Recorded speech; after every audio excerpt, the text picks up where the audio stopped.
네. 여러분은 각자 하나님께서 부르신 그 부르심이 있었을 것입니다.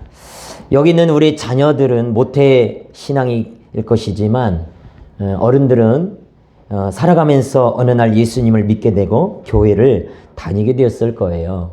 우리 교회 성도들뿐만 아니라 일반적으로 성도들을 보면 친구의 또는 어떤 사람들의 전도를 통해서 교회를 다니기 시작한 사람도 있고, 몸이 아파서 또는 급하게 기도할 제목들이 있어서 교회를 찾은 사람도 있을 것입니다. 심지어는 우리가 가끔씩 간증을 들어보면 뭐예요? 무당이나 또는 절에 그 스님들이 전도해서, 뭐 전도했다는 표현이 맞는지 모르겠지만 그들의 권면을 통해서 교회를 다닌 사람도 있습니다. 어른들 가운데서도 모태신앙이 있지만 모태신앙이었던 사람들도 형식적으로만 교회를 다니다가 인격적으로 예수님을 만나게 되고 어느 날 참된 크리스찬이 되는 때가 분명 있었을 것입니다.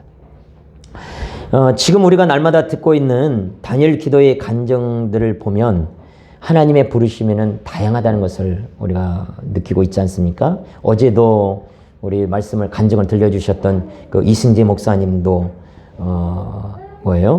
학과 선배를 만나러 갔다가 또 그 동아리에 CCC 동아리에 앞에 있는 여학생이 너무 마음에 들어서 그렇게 해서 영접기도도 얼떨결에 하게 되고 또 예수님을 믿게 되고 그렇게 신앙생활을 하게 되었다고 말씀하지요.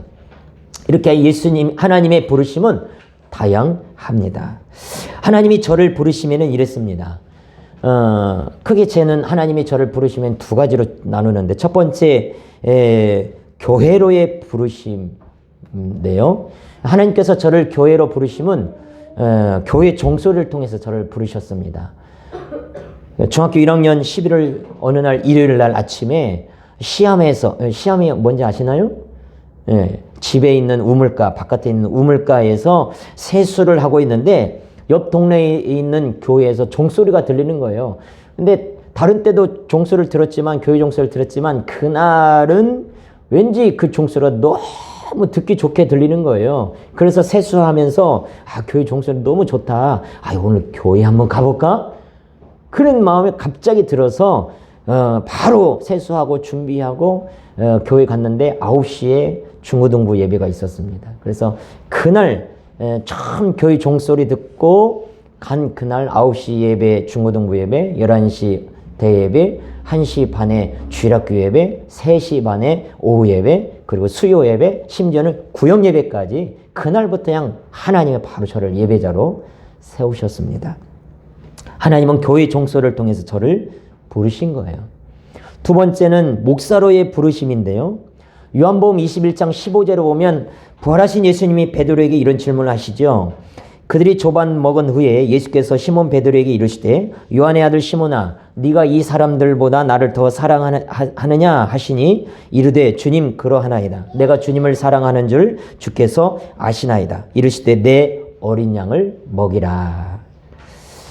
그 고등학교 때 중고등부 수련회를 갔는데 하나님께서 이 요한복음 21장 15절의 질문으로 저에게 찾아오셨고, 그날 밤 기도 가운데 하나님은 저를 주의 종으로 서원케 하셨습니다. 그러다가 이제 대학교를 졸업하고 잠시 바로 목사가 된 것이 아니라 대학교 졸업하고 잠시 학교에 있을 때에 하나님은 다시금 사도행전 22장 16절을 말씀을 통해서 저에게 찾아오셔요. 그 사도행전 22장 16절에는 이런 말씀입니다. 이제 왜 주저하느냐? 요한복음 21장 15절에 목사가 되겠다고 그 말씀 붙들고 서원했는데 바로 목사가 되지 않고 다른 길로 잠시 내디뎠을 때 주님이 다시 말씀하시는 거예요. 왜 주저하느냐? 일어나서 주의 이름을 불러 세례를 받고 너의 죄를 씻으라. 그래서 이 말씀 앞에 회개하고 그 해에 제가 신학대학원을 입학하게 됩니다. 1999년에 신대원 1학년으로 입학하기 전에 신학대학원에 이제 최종 면접을 보러 가는데 그날 면접 보는 날 지금은 고인이 되신 이진태 박사님께서 저에게 이런 질문을 하셨습니다. 하나님께 소명을 받으셨습니까? 분명한 소명의식이 있습니까? 질문하는 거예요. 그래서 저는 그 교수님 앞에 요한복음 22장 15절과 사도행전 22장 16절의 말씀을 통해서 소명을 받았다고 말씀드렸던 기억이 지금도 생생합니다. 여러분, 소명이라고 하는 것은 부르심이죠. 어찌 보면 여기 계신 여러분들도 저와 같은 그런 첫 번째의 부르심, 성도로서의 부르심을 받았기 때문에 여기 있는 줄로 믿습니다. 로마서 1장 6절 7절 말씀에 보면 너희도 그들 중에서 예수 그리스도의 것으로 부르심을 받은 자니라. 로마에서 하나님의 사랑하심을 받고 성도로 부르심을 받은 모든 자에게 하나님 우리 아버지와 주 예수 그리스도로부터 은혜와 평강이 있기를 원하노라 그랬습니다. 여러분, 우리는 성도로 부름을 받았습니다. 여러분은 성도로 부름을 받았습니다. 고백하세요. 나는 성도로 부름 받았습니다. 오늘 본문은 예수님이 자신을 따르는 많은 무리들 중에서 12명의 제자를 부르시는 장면입니다. 항상 많은 무리가 예수님을 따랐어요. 그분의 예수님의 권위와 권세가 선포될 때마다 더 많은 사람들이 예수님께 몰려왔습니다. 누가복음 5장 15절의 말씀과 같이 예수님의 말씀도 듣고 그리고 병고침도 받기 위해서 많은 사람들이 예수님께 모여들었다고 얘기합니다. 찰스 스윈들 같은 목사님은 이 당시에 예수님을 따르는 자들이 수천 명이다 라고까지 말씀했어요. 그런데 우리가 오늘 본문에 읽은 6장 17절에 보면 이 누가는 아주 간단하게 예수님을 따르는 무리가 많은 무리, 많은 백성이라고만 간단하게 표현하는데 한마디로 얘기하면 거대한 무리가 예수님을 따르고 있었어요. 그런데 성경에 보면 많은 성경의 곳곳에서 그 예수님을 따르는 그들을 가리켜서 보편적으로 제자라고 얘기합니다. 제자들. 우리가 예수님의 제자들 하면 베드로, 야고보, 요한에서 12명, 가룟 유다까지 12명만을 제자라고 생각하는데 그렇지 않아요. 예수님을 따르는 많은 무리들을 제자라고 칭하고 있습니다. 그런데 그런 많은 제자들, 많은 무리들 가운데서 특별히 예수님은 12명을 따로 부르셨어요. 그리고 그들을 사도로 칭하셨습니다. 그것이 오늘 본문의 말씀이에요. 그러면 첫 번째로 과연 예수님은 어떻게 그 12제자를 부르셨을까? 정확하게 언제 예수님이 12제자를 불렀는지는 알 수 없습니다. 중요한 것은 언제 불렀느냐가 중요한 것이 아니라 어떻게 부르셨는지가 중요한 거예요. 만일 여러분들이 예수님이라면 어떻게 하실까라는 책도 있지만 여러분 꼭 한번 읽어보세요. 예수님이라면 어떻게 하실까? 만일 여러분이 예수님이라면 그 수천 명의 제자들 가운데서 어떻게 그 12명을 불러낼까? 고민해 보지 않겠습니까? 여러분이라면 가장 먼저 여러분이 하실 일은 뭐겠어요? 아마 명단을 좀 만들어 보지 않겠습니까? 그 많은 무리들 중에서 몇 명을 뽑으려면 명단을 좀 추리지 않겠어요? 프로필을 좀 조사하지 않겠어요? 학력은 어떤지, 가정 환경은 어떤지, 또는 그가 생각하고 있는 사상이 어떤지, 재정적인 배경은 어떤지, 유대인들이 가장 중요하게 여기는 가문 지파는 어떤 가문 지파인지 그런 것들을 좀 조사하지 않겠습니까? 또는 제가 신대원에 들어갈 때 교수님한테 인터뷰했던 것처럼 면접 봤던 것처럼 그 많은 무리들을 인터뷰하지 않겠어요? 그래서 인터뷰할 때 예상 질문도 몇 가지 추려봤겠죠. 예를 들어서 당신은 자기 십자가를 지고 죽기까지 나를 따를 수 있습니까? 아버지나 어머니나 아들이나 딸들보다 나를 더 사랑할 수 있습니까? 이런 몇 가지 질문들을 던지면서 예수님을 따르고자 하는 그 열정과 충성도를 파악할 수도 있었을 것입니다. 혹은 만일 내가 많은 사람들 중에 몇 사람 추린다면 반대 방법도 한번 생각해 보겠습니다. 예를 들어서 블랙리스트도 한번 뽑아 보겠어요. 이 사람은 절대 뽑아서는 안 돼. 이 사람은 절대 12명에 포함시키면 안 돼. 라고 하는 어떤 블랙리스트를 작성해 보지 않을까. 응? 성격이 급한 사람, 불같이 화를 내는 사람, 왜 나를 쳐다보는지는 모르겠지만 불같이 화를 내는 사람, 항상 부정적인 사람, 계산적인 사람, 의심이 많은 사람, 서로 높아지려고 싸우는 사람, 혹은 아무리 가르쳐줘도 이해가 더딘 사람, 열을 가르쳐줘도 하나를 모르는 사람, 테러리스트, 매국노, 돈을 너무 사랑해서 돈 때문에 나를 좀 팔 것 같은 사람, 이런 사람들은 뽑지 않는 게 좋지 않겠어요? 그래서 수많은 사람들 중에서 몇 사람을 뽑는 거에 대해서는 정말 생각해야 될 것이 수만 가지고 또 고민을 해야 할 것입니다. 그런데 예수님은 어떻게 그들을 부르셨느냐? 11절을 한번 보겠습니다. 11절. 12절 시작. 이때에 예수께서 기도하시러 산으로 가사 밤이 새도록 하나님께 기도하시고, 어떻게 하셨어요? 밤이 새도록 기도하셨습니다. 여러분, 우리는 가끔 오해하죠. 예수님은 모든 것이 쉬웠을 것이다. 아버지 하나님의 도움 없이도 스스로 모든 것을 아주 쉽게 하셨을 것이다 라고 생각해요. 왜요? 예수님 자체가 하나님이시기 때문에. 하지만 그것은 오해입니다. 사도 요한의 기록들을 보면 예수님이 하시는 말씀도, 그리고 예수님이 하시는 모든 사역도 스스로 하신 것이 아니라 하나님 아버지께서 원하시는 것을 따라서 아버지의 뜻대로 하셨다고 말씀해요. 그것의 대표적인 모습이 뭐예요? 예수님은 늘 기도하셨다는 것입니다. 아무리 바쁜 사역 가운데서도 산에 가셔서 따로 시간을 두시고 한적한 곳에 가셔서 기도하셨습니다. 그리고 제자들에게도 우리가 잘 아는 대로 주기도문을 가르쳐 주셨죠. 그 주기도문의 내용의 앞에 부분이 무엇입니까? 우리가 하나님의 이름과 하나님의 나라와 하나님의 뜻과 하나님의 의를 온전하게 이 땅에 이루어지기를 간절히 구하는 기도를 제자들과 우리에게 가르쳐 주셨어요. 아버지의 뜻이 이루어지는 것이 바로 기도의 핵심입니다. 나의 뜻이 이루어지는 것이 기도의 중심 핵심이 아니라 하나님 아버지의 뜻이 이루어지는 것이 기도의 핵심인 거예요. 믿습니까? 그래서 모든 것이 하나님의 계획대로, 하나님의 뜻대로 되어야 되기 때문에 예수님도 무슨 일을 하든지, 무슨 말씀을 전하든지, 무슨 선택을 하시든지 항상 하나님 아버지께 기도하셨다는 것입니다. 따라서 합니다. 하나님께 모든 것이 달려있다. 성경 잠언은요, 계속해서 하나님께 모든 것이 달려있다고 하는 것을 반복해서 강조합니다. 잠언서 5장 21절, 대저 사람의 길은 여호와의 눈앞에 있나니 그가 그 사람의 모든 길을 평탄하게 하느니라. 16장 1절, 마음의 경영은 사람에게 있어도 말의 응답은 여호와께로부터 나오느니라.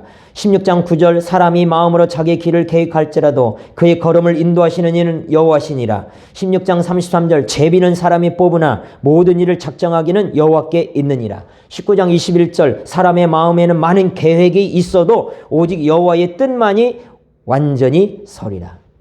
그리고 20장 24절에도 사람의 걸음은 여호와로 말미암나니 사람이 어찌 자기의 길을 알 수 있으랴.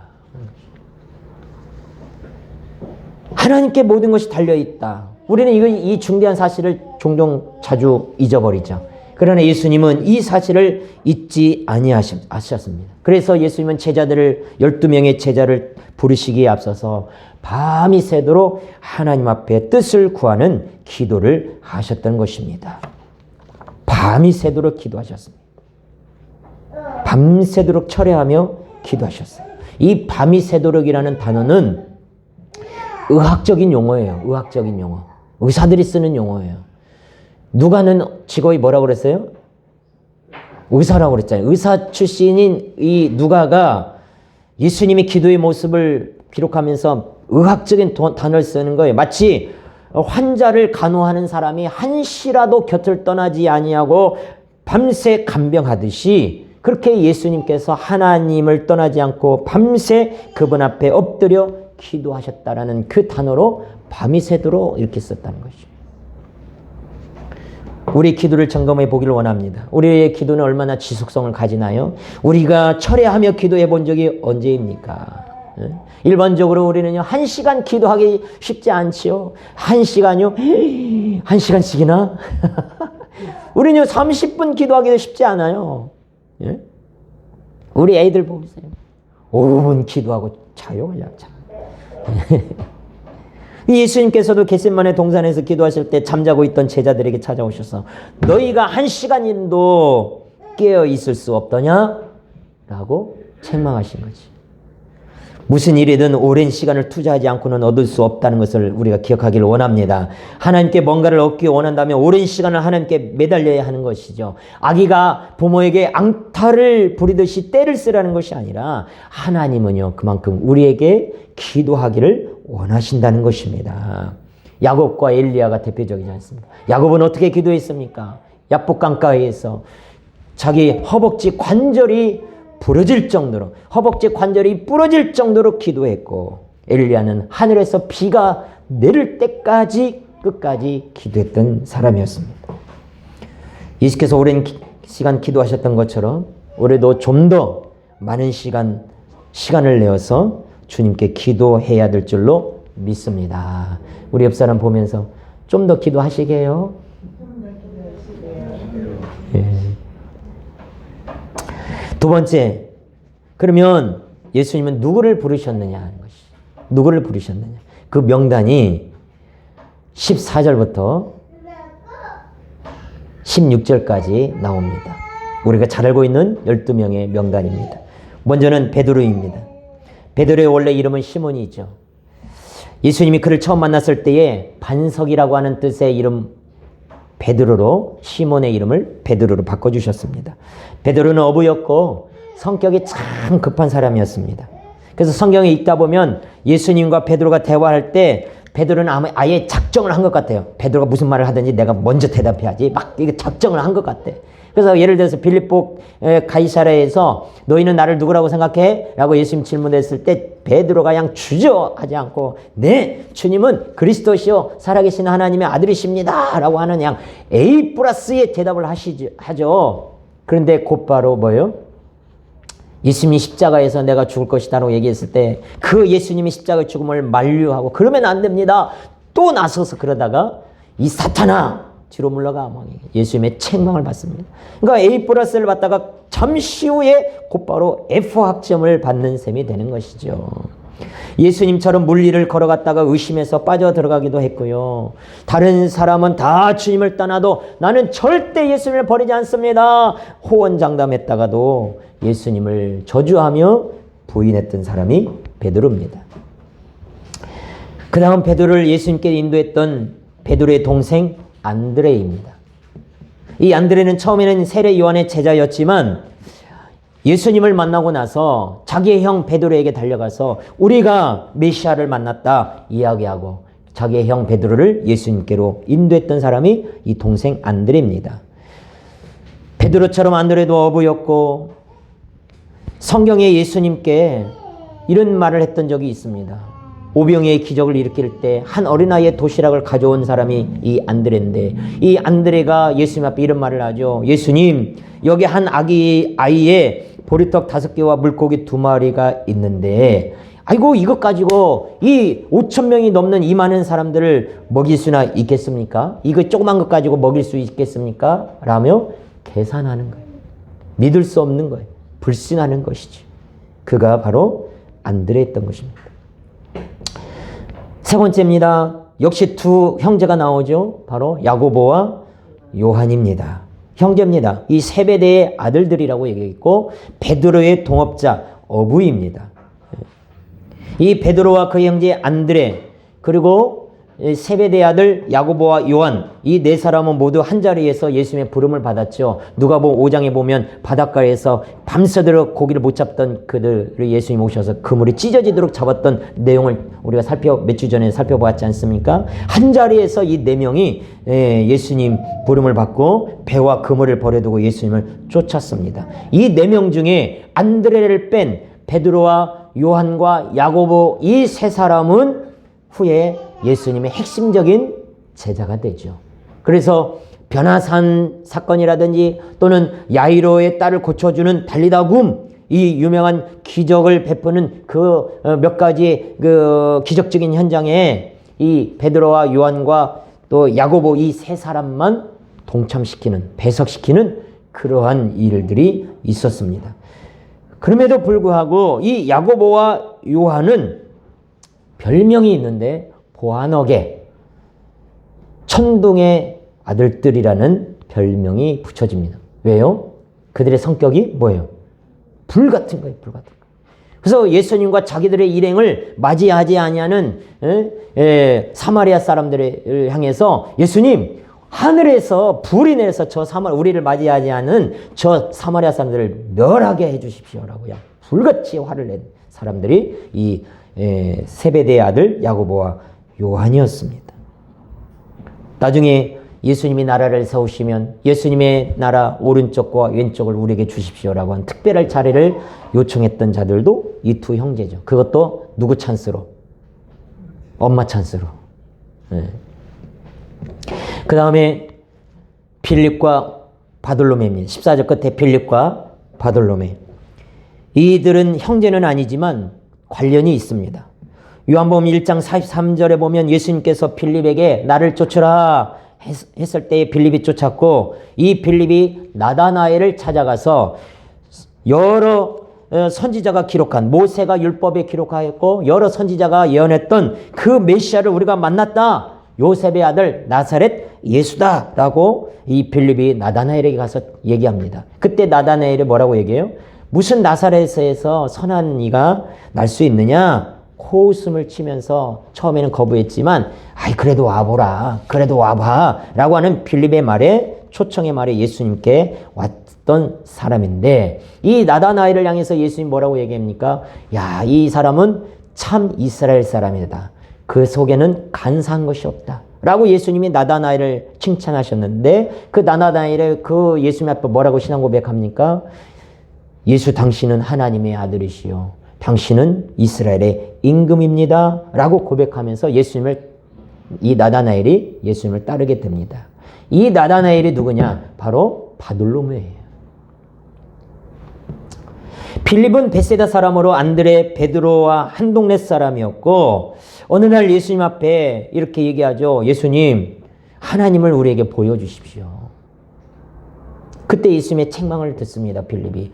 지금까지 이렇게 내가 너희와 오랫동안 있었는데 어찌하여 아직도 알지 못하느냐 라고 책망을 받았던 사람이 이 빌립이었어요. 자, 15절 누가 나옵니까?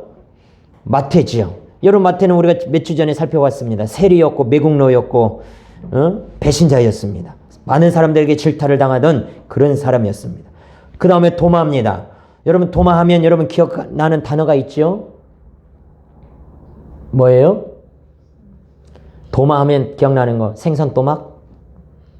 파? 도마에 올려놓고 잘라야 된 게? 예, 도마하면 의심이죠. 예. 부활하신 예수님이 나타났다고 하는 것을 믿지 못하고 도마가 내 손가락을 예수님의 못자국 난 그 손과 창이 찔린 그 옆구리에 내 손을 넣어보지 않고는 내가 부활하신 예수를 믿지 않겠다. 그래서 도마의 별명은 의심 많은 도마였습니다. 그 이전에도 우리도 주와 함께 가서 죽자라고 외치고서는 예수님이 붙들릴 때 도망해 버렸던 사람이 이 도마였어요. 누가 나옵니까? 15절 후에 보면 도마 다음에 알페오의 아들 야고보. 이 알페오의 아들 야고보는 앞에도 야고보 한 사람 나왔지 않습니까? 베드로의 동생 야고보, 세베대의 아들 야고보 나오지 않습니까? 근데 이 세베대의 아들 야고보와 구분하기 위해서 이 알페오의 아들이라고 이름을 붙였는데, 마가복음에는 작은 야고보라고 표현을 합니다. 작은 야고보. 특별히 작은 야고보에 대해서는 성경에 기록되어 있지 않기 때문에 특별한 것이 없습니다. 그 다음에 다음 인물이 셀롯이라고 부르는 시몬인데, 이 사람이 중요해요. 여러분, 셀롯은 무슨 뜻이냐? 열심당원이란 뜻입니다. 열심당. 따라서 합시다. 열심당. 이 열심당, 한마디로 얘기하면 이스라엘 민족의 정치적인 독립을 추구하는 사람이에요. 오늘날로 얘기하면 독립운동가요. 좀 더 세련되게 얘기하면 뭐예요? 테러리스트예요. 테러리스트. 정치적으로 로마로부터 이스라엘이 독립할 수만 있다면 테러도 자행할 수 있는 사람, 바로 이 열심당원인데 그 중에 하나가 이 시몬이었다는 것이죠. 물론 예수님을 따르면서 과거에 그런 생각들을 버렸는지는 모르겠지만 이스라엘 민족에 대한 열정이 대단한 사람이었어요. 마지막으로 두 사람이 남았습니다. 16절에 보면 야고보의 아들 유다. 이 유다는 누구냐면 다데오를 얘기합니다. 우리가 잘 알고 있는 이름으로 바꾸면 다데오. 작은 야고보의 동생입니다.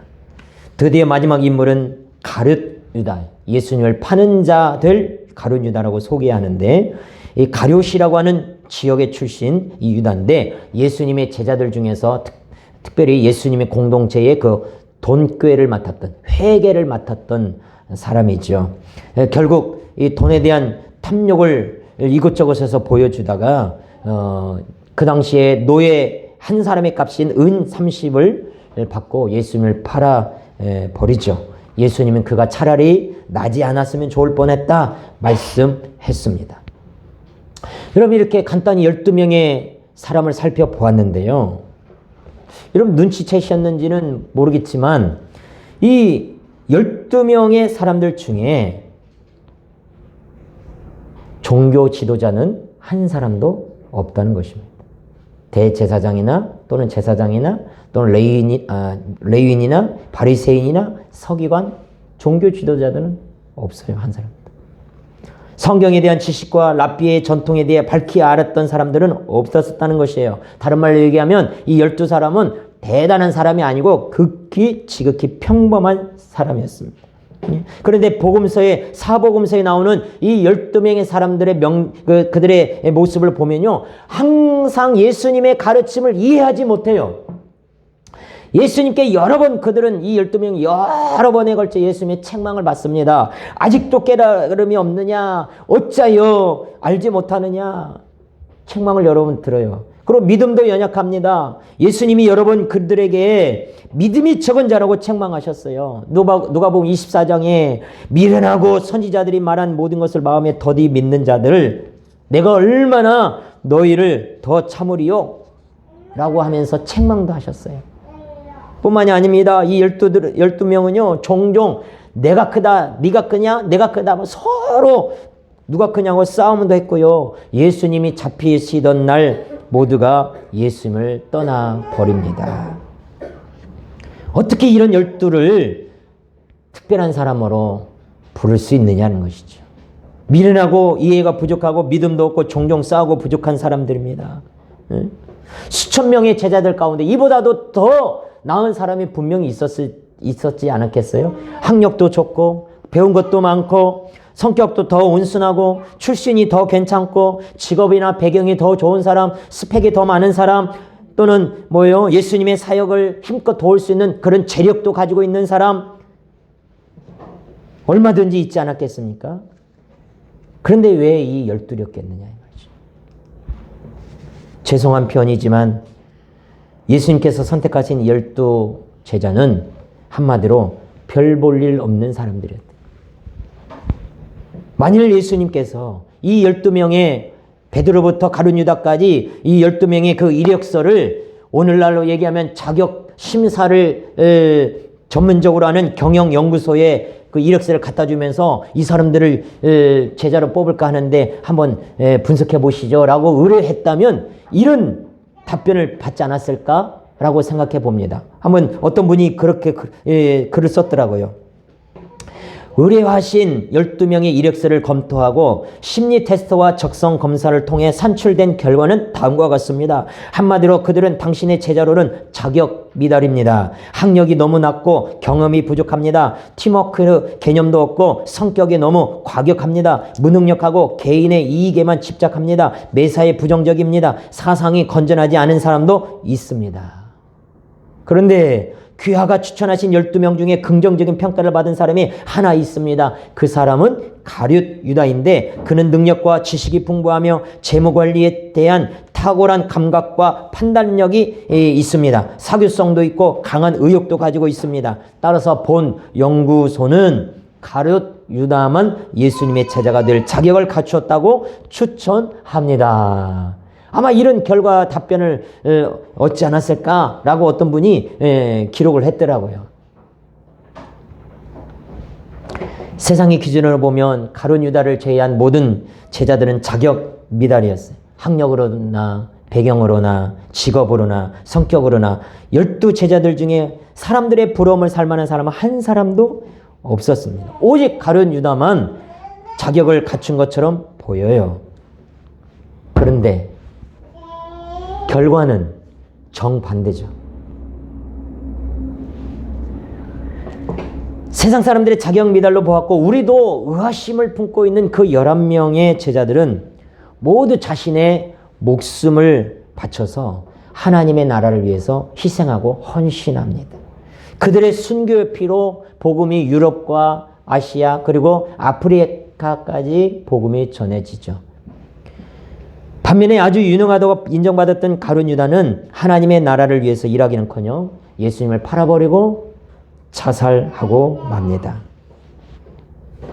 어느 목사님이 이런 말씀을 하셨습니다. 우리 그리스도인들은 제자들의 연약함을 알게 될수록 하나님이 그들을 은혜로 선택하셨음을 명확히 알 수 있다. 제자들의 연약하고 부족한 것을 알면 알수록 하나님이 그들을 은혜로 선택했다는 것을 깨닫는다는 것이죠. 여기에 답이 있는 것입니다. 예수님은 그들을 은혜로 선택하셨습니다. 그들이 위대해서 선택한 것이 아니라 위대하신 하나님의 은혜와 능력으로 그들을 통해서 하나님의 뜻을 이루기 원하신 거예요. 그래서 디모데후서 1장 9절에 하나님이 우리를 구원하사 거룩하신 소명으로 부르심은 우리의 행위대로 하심이 아니요 오직 자기의 뜻과 영원 전부터 그리스도 예수 안에서 우리에게 주신 은혜대로 하심이라 그랬습니다. 우리의 행위, 우리의 자격 조건이 갖춰져서가 아니라 하나님의 위대하신 그 은혜로 우리를 부르신 줄로 믿습니다. 그래서 그리스도의 사역을 이어받은 이 제자들이 하나님의 복음을 전파하고 하나님의 복음을 위해서 순교하기까지 헌신한 것이죠. 제일 먼저 순교한 사람은 야고보죠. 세베대의 아들 야고보가 스데반 집사가 죽은 지 10년째 되지 않아서 돌에 맞아 순교합니다. 빌립은 채찍에 맞아 십자가에 달려 순교하고 마태는 에디오피아에 가서 칼에 맞아 순교하고 작은 야고보는 유대인에게 돌로 맞고 톱으로 잘려 배임을 당해 순교합니다. 유다와 시몬도 십자가형을 받고 도마는 인도에까지 가서 복음을 전하다가 창에 찔려 죽습니다. 안드레는 십자가에 죽으면서 이런 고백을 합니다. 나는 이 행복한 순간을 얼마나 기다려왔는지 모른다.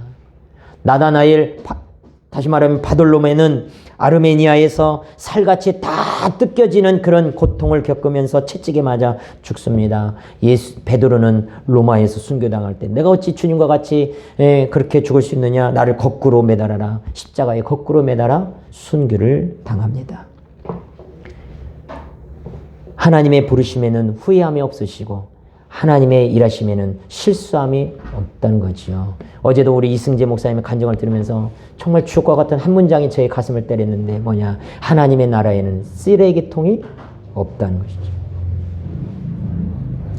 예수님은 미련하고 믿음이 연약하며 이해가 더딘 자들을 부르셨지만 예수님을 위해서 목숨을 바칠 정도로 주님을 사랑하는 자들을 부르셨습니다. 그들이 주를 위해서 이토록 헌신한 이유는 무엇입니까? 그들을 주님은 은혜로 부르셨다는 것을 알았고 그 은혜의 절정으로 자신들을 대신해서 먼저 십자가에서 목숨을 버리셨기 때문에 끝까지 사랑하셨다는 것을 알기 때문에 이 제자들도 죽기까지 주님을 사랑하게 된 것입니다. 마지막으로 한 가지 더 살펴봅니다. 왜 그러면 이들을 부르셨는가? 왜 이들을 12명의 제자를 따로 부르셨는가? 13절 끝에 다시 보면 제자들 12명의 제자들 부르시고 뭐라고 칭하셨어요? 사도로 칭하셨습니다. 따라서 합니다. 사도. 여러분 이 12명을 성경은 다른 곳에서는 제자라고 부르기도 하고 또 다른 곳에서는 오늘 본문과 같은 곳에서는 사도로 부릅니다. 이 두 호칭 다 맞아요. 그런데 제자와 사도 차이점이 있습니다. 먼저 이 제자는 부름받은 사람이에요. 제자라는 것은 어떤 사람? 부름받은 사람이에요.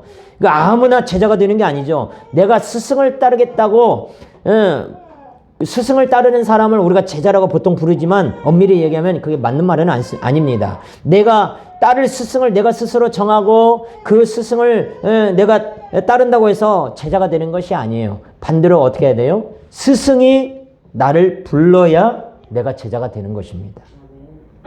그런 의미에서 제자에게 꼭 필요한 것은 뭐냐? 부르심이에요. 부르심. 제자에게 필요한 건 뭐예요? 부르심. 두 글자로 얘기하면 소명이 필요한 거예요. 소명이.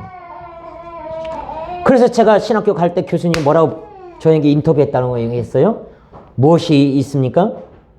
소명의식이 있습니까? 주님께 부름받은 그런 확실한 확신이 있습니까? 하는 거죠. 반면에 사도는 뭡니까? 제자가 부름받은 사람이라면 사도는 보냄받은 사람입니다. 사도가 뜻이 뭐예요? 보냄받은 사람, 보냄받은 사람. 사도도 아무나 되는 게 아닙니다. 제자라고 모두가 다 사도가 되는 게 아니에요. 사도는 보냄받은 사람입니다. 내가 가고 싶다고 해서 갈 수 있는 것도 아니고 내가 하고 싶다고 할 수 있는 것도 아닙니다.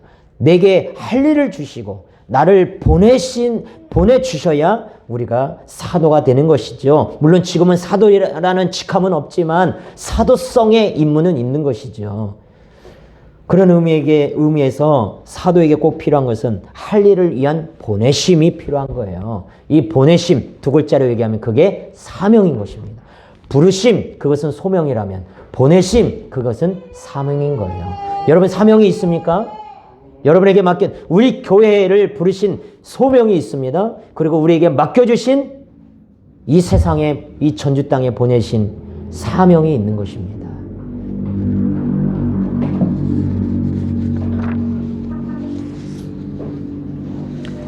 예수님의 12 제자는 보냄을 받은 자인 거예요. 12사람을 선택하신 것은 그들을 세상에 보내시기 위해서였습니다. 예수님께서 제자들을 부르신 목적은 단순히 그들을 곁에 두기 위해서가 아니라 훈련시키시고 때를 따라서 그들을 일에 맞게 사명을 주시고 보내시기 위한 거예요. 말씀을 전하고 귀신을 내쫓고 전도하고 하나님의 뜻을 이루며 하나님의 나라를 이루라고 보내시는 것입니다. 그래서 예수님의 12제자는 예수님께서 원해서 부르신 소명자일 뿐만 아니라 예수님의 일을 위하여서 하나님의 일을 위하여 보냄을 받은 사명자였던 것입니다. 근데 중요한 건 뭐냐? 그들이 예수님을 선택한 것이 아니라는 거예요. 그들이 예수님의 제자가 되고 사도가 되겠다고 선택한 것이 아닙니다. 예수님께서 그들을 선택하셨습니다. 예수님께서 그들을 제자로 부르셨고 예수님께서 그들을 사도로 파송하셨어요. 지금도 마찬가지입니다. 우리도 마찬가지입니다. 지금 예수 믿는 우리는 하나님의 은혜로 부름받은 사람들이에요. 그리고 주께로부터 세상 속으로 보냄을 받은 사람들입니다. 다른 말로 얘기하면 우리도 소명자요. 우리도 사명자인 것입니다. 할렐루야. 우리가 먼저 예수님을 사랑한 게 아니죠. 우리가 먼저 예수님을 믿겠다고 선택한 게 아닙니다. 우리가 먼저 나는 예수님의 제자가 되겠습니다라고 마음먹은 게 아니에요. 내가 예수님을 알기도 전에 예수님께서 먼저 나를 사랑하셨고 예수님께서 당신의 제자로 우리를 부르셨고 주께서 주신 사명을 이루도록 우리를 세상에 보냄을 받은 자로 우리를 불러주신 것입니다. 할렐루야. 아멘. 교회는요 모이는 교회와 흩어지는 교회가 되어야 되는데 우리는 모이는 교회, 모여서 예배하는 것으로만 족합니다. 그러나 우리는 보냄을 받는 흩어진 교회의 삶을 살아야 되는 것이에요. 자, 오늘 본문도 그렇습니다. 17절 한번 읽어봅시다. 17절 시작. 예수께서 그들과 함께 내려오사 평지에 서시니 그 제자의 많은 무리와 예수의 말씀도 듣고 병고침을 받으려고 유대 사방과 예루살렘과 두로와 시돈의 해안으로부터 온 많은 백성도 있더라. 아멘. 산에 올라가서 밤새도록 기도하신 예수님께서 12를 부르셨습니다. 그리고 목숨이 닿을 때까지 산에 머무셨을까요? 그러지 않았습니다. 17절에 보니 그들이 12명과 함께 어디에 오셨어요? 평지에 내려오셨어요. 산에서 내려오셨습니다. 예수님은 당신의 제자들과 함께 계속 산에 머무시는 분이 아니라 평지에 내려오시는 분이세요. 예수님은 당신의 제자들을 부르시기만 하시는 분이 아니라 보내시는 분이기 때문에 예수님의 제자는 계속 산에 머물면 안 돼요. 예수님과 함께 평지에 내려와야 합니다. 왜냐하면 산은 부르심의 자리이고 평지는 보내심의 자리이기 때문인 것이에요. 산에서 예수님의 제자가 되었다면 이제 평지에 내려와서 예수님의 제자로 살아가야 합니다. 제자를 부르는 곳이 교회라면 제자를 보내시는 곳은 우리의 가정과 직장과 학교가 되어야 합니다. 여러분이 머물고 있는 가정, 여러분이 다니는 직장, 학교, 학원이 하나님께서 우리를 부르시고 보내신 그 삶의 자리여야 될 줄로 믿습니다. 그곳에서 참된 크리스찬의 모습으로 살아가고 빛과 소금의 역할을 감당하고 선한 일을 이루고 칭찬받는 사람들이 되어야 하고 여러분이 서 있는 그 어느 곳에서든지 하나님을 예배하고 하나님의 나라를 이룰 수 있도록 힘써야 할 것입니다. 하나님의 비전을 이루어서 하나님께 영광 드리는 그러한 성도가 되어야 될 것입니다. 왜요? 우리는 부름을 받은 사람일 동시에 하나님의 뜻을 이루기에 사명자로 보냄을 받았기 때문인 것입니다. 말씀을 뵙도록 하겠습니다. 단일 기도해 보니까요, 어떤 강사는요, 요 원구를 몽땅 준비해가지고 다 못하고 넘기고 그러더라고요. 네? 그래서 제가 부러워가지고 나도 그냥 요 몽땅 한번 만들어봐서 넘기고 해보자 했어요. 지금 오늘 하고 있어요. 넘기고 제가 지금. 예, 여러분, 놀라운 것은요, 예수님은 동일하게 저와 여러분을 부르셨다는 것입니다. 예수님이 제자를 부르시기 위해서 기도하셨듯이 예수님은요, 우리를 위해서도 기도하셨습니다. 우리를 부르기 위해서 기도하셨습니다. 요한복음 17장에 보면 예수님이 겟세마네에서 기도하실 때 이런 말씀을 이런 기도했어요. 내가 비옵는 것은 이 제자들, 이 사람들만 위함이 아니요, 또 그들의 말을 듣고 나를 믿는 사람들도 위함이니. 그러니까 예수님을 믿을 사람들, 장차 예수님을 믿을 사람들을 위해서도 예수님이 겟세마네 동산에서 이미 기도하셨다는 거예요. 이미 저와 여러분을 위해서 예수님은 2000년 전에 겟세마네 동산에서 기도하시고 지금도 하나님의 보좌 우편에서 저와 여러분을 위해서 기도하고 계시는 거예요. 할렐루야. 그리고 나서 우리를 부르신 것, 우리를 택하신 것입니다. 예수님은 우리의 연약함을 부르셨습니다. 연약한 우리를 부르셨습니다. 믿음이 적고 이해가 느린 우리, 성격이 불같고 급하고 부정적이고 의심 많고 크고자 하는 마음과 어려울 때 주님을 외면하고자 하는 우리를 그 풍성한 은혜로 불러주셨어요. 그래서 우리는 주님을 위해서 목숨을 버릴 수 있습니다. 약한 우리를 은혜로 택하신 주님을 온 마음 다해서 우리가 사랑할 수 있는 것이죠. 왜요? 우리가 주님을 그가 우리를 부르기 위해서 주님이 우리를 부르기 위해서 먼저 우리를 사랑하시고 십자가에서 목숨을 버리셨고 죽기까지 우리를 사랑하셨기 때문인 것입니다. 그러므로 주님의 부름을 받은 우리가 이제는 어떻게 살아야 됩니까? 보냄을 받은 자로서 살아야 됩니다. 하나님의 선한 일을 위하여 하나님의 친백성으로 삼기 위해 우리를 부르셨는데 세상에 나가서 빛과 소금의 역할을 감당하고 가정과 직장과 학원과 학교와 직장 동료와 이웃과 친구와 선후배와의 관계 속에서 빛과 소금의 역할을 감당하며 선한 일을 이루고 하나님의 영광된 삶을 살아야 될 줄로 믿습니다. 잃어버린 영혼들을 구원하는 하나님의 일을 감당하는 주님의 대리자로서의 삶을 살아야 될 줄로 믿습니다. 그래서 주를 위해서 헌신하고 주를 위해서 목숨 바치며 죽은 영혼들을 살려내는 그 일을 충실히 감당하는 저와 여러분이 되시기를 주의 이름으로 축원합니다. 부르심과 보내심, 소명과 사명, 우리의 신분인 것입니다. 아멘. 하나님 아버지